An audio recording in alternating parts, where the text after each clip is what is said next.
What's going on, everyone? Jeremy here from The Quartering with a bunch of news to cover today. An all too familiar story that we saw with Star Wars The Last Jedi with Kelly Marie Tran. And now we've seen the 7-year-old actress who plays Tony Stark's daughter in Avengers Endgame receiving some questionable comments online. Now, I do want to point out that I do think that there is a minimum age requirement for Instagram that is there for a reason. If these types of comments, this is of course in no way condoning what's going on, but I should say, if nothing else, parents, be aware of this type of stuff when you give your kids social media accounts. I suppose when you're a Hollywood actress and you're in the biggest movie of all time, it's probably a business move more than anything. According to reports, the Instagram account of this Avengers actress is ran by her mother. But in a lengthy post and video put out today, the theories are flying around. And before I get into that, I want to obviously mention what's going on with Etika. I didn't know the kid. I made one video on a recent situation. I'm not going to feign emotion, but what I am going to do is remind you that people are here for you. I'm here for you. I have an email address called at thequartering@gmail.com. I try to check it. If you feel like you need someone to reach out to, I'm here for you. There's also obviously national numbers, which I will link in the description below. And hopefully you'll get the help that Etika didn't, apparently. With that said, on to the story. Now, in a lengthy post on Instagram, it read, "I hate that we even have to post this, but yet again, Lexi's getting bullied. And this is the kind of thing that makes celebrities never want to leave the house and never want to meet people. Please keep your opinions to yourself so Lexi can grow up in a free world. She's a normal human being and she's a child. We give her talking, and we give her timeouts, but we don't do that in public. Sometimes we're rushing from place to place, stressed like anyone else to set on time or whatever. It might seem like a little grumpy. I'm sorry if you see us this way, but that's life. If you ask us for an autograph, we're almost always say yes. If we happen to be having a bad day, this might put us right on the right. We are not perfect. These children are not being given the freedoms and the rights that they should." Well, I do understand. I entirely sympathize with this behavior, and I obviously disavow it. It's interesting, though, that being a child actor is a choice of the parents to put their child in the situation, and people should be aware of that. This obviously isn't to condone any behavior that she's received. We give our child plenty of rules and boundaries, but giving them the freedoms to mess up and learn from their own mistakes. This would not be on set on a movie if they didn't behave. Fair enough. Trust me, they have no desire to hire kids like that. And there are plenty of children that productions can work with. So if you see us in public and you think you have the right to judge, wait, number one, until you have children of your own. And number two, realize that we're not perfect and we're not claiming to be. But just try to realize that it's different strokes for different folks, and what you do with your kids may work for you, and what I do with mine works well for me. My children love me and respect me, even if they act out sometimes. Thank you, Jessica." That is Lexi's mom. Now, there's been some theories out there that it was social justice-minded people who have a problem with the character she plays. This article was on MovieWeb. A lot of people, look, as much as it's fun to dunk on the purple-haired nutballs out there, I don't think it's reasonable to do so without any evidence. I've not seen any evidence of this, but I've seen several videos pointing to it, so maybe they have access to something I don't. But in the 5 or 6 articles I searched, I couldn't find any screenshots of anything. But there is an interesting line here on MovieWeb saying, "Anyone who feels the need to bully a 7-year-old girl should really get themselves straightened out." Agreed. Some MCU fans are angry with her for things are out of her control, like, quote, the possible whitewashing of Ironheart. which doesn't stop them from leaving offensive messages on her social media accounts. And of course, this article does not link any.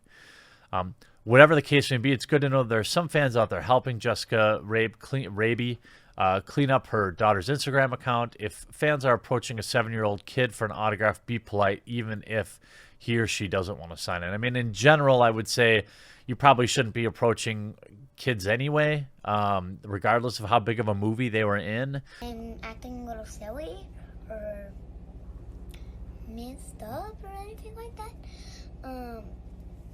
I'm just 7 years old.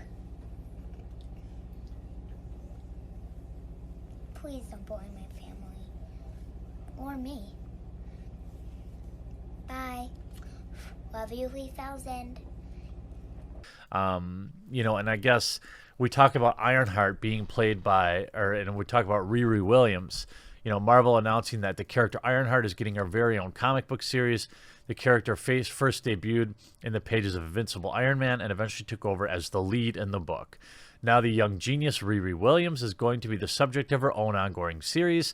Does this mean that Marvel is planning on giving the character her own movie next? Well, I imagine she'll probably start out as a cameo, as most Marvel characters do, before they roll into any major role.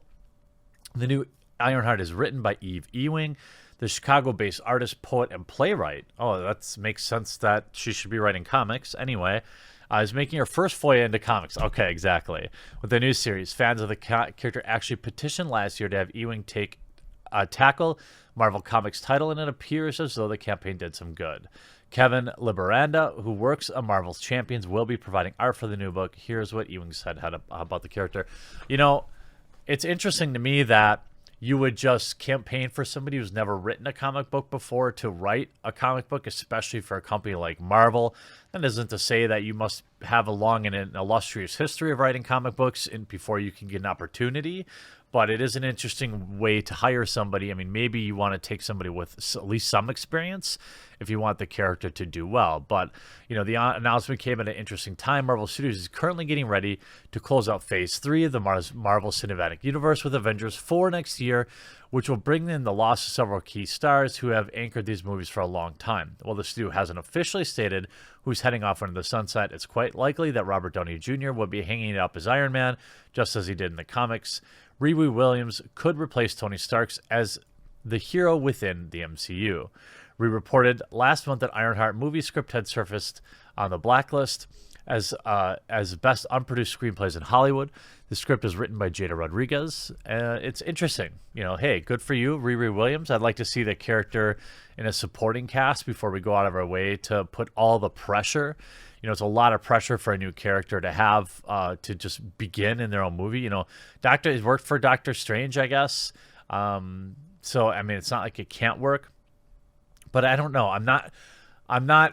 I haven't seen any evidence of,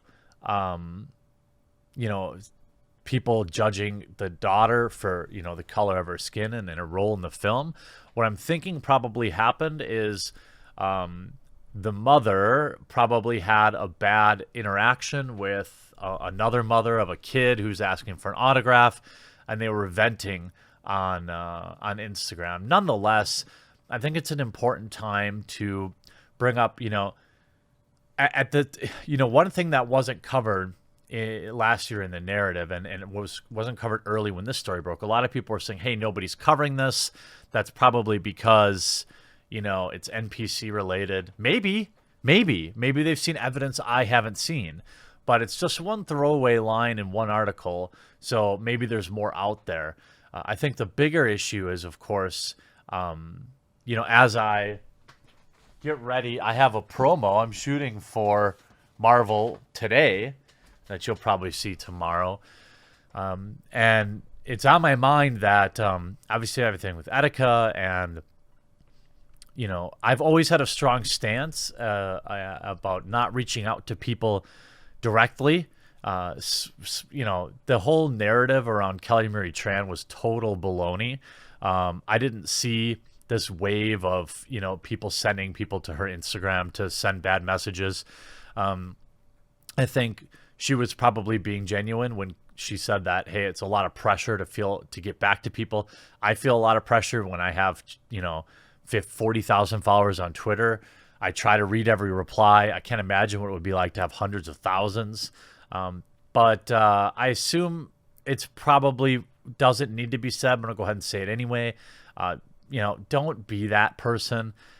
Don't stalk down somebody's Instagram and leave comments like that. Like, if you're going to respond to something directly and it's an adult, I think obviously that's fine if you do so in a respectful manner. But, if you think you're poning somebody, just know that this stuff always gets turned around against the community. And these people are still just people at the end of the day. So hopefully this was much ado about nothing, but it won't stop everybody from picking up this story. The girl hugging her Pikachu doll and asking for her parents and her family to not get bullied is pretty heartbreaking. So I'm not saying any of my viewers would do that. I don't think that you would, but it's good to always say that, hey, let's keep some perspective, and it's good message for you, the level-headed viewers of my videos, to remember that sometimes it's okay to tell your friends the same thing, that, hey, let's chill on that. I don't know. This seems like it's much ado about nothing. It must have been one specific situation where some mom or dad got uppity about not getting an autograph. But we'll see how the media continues to push this narrative. I hope it doesn't turn into what it did with Kelly Marie Tran, which was endless lies. But we'll have to see. I hope you enjoyed this video, though, and we'll talk to you again real soon.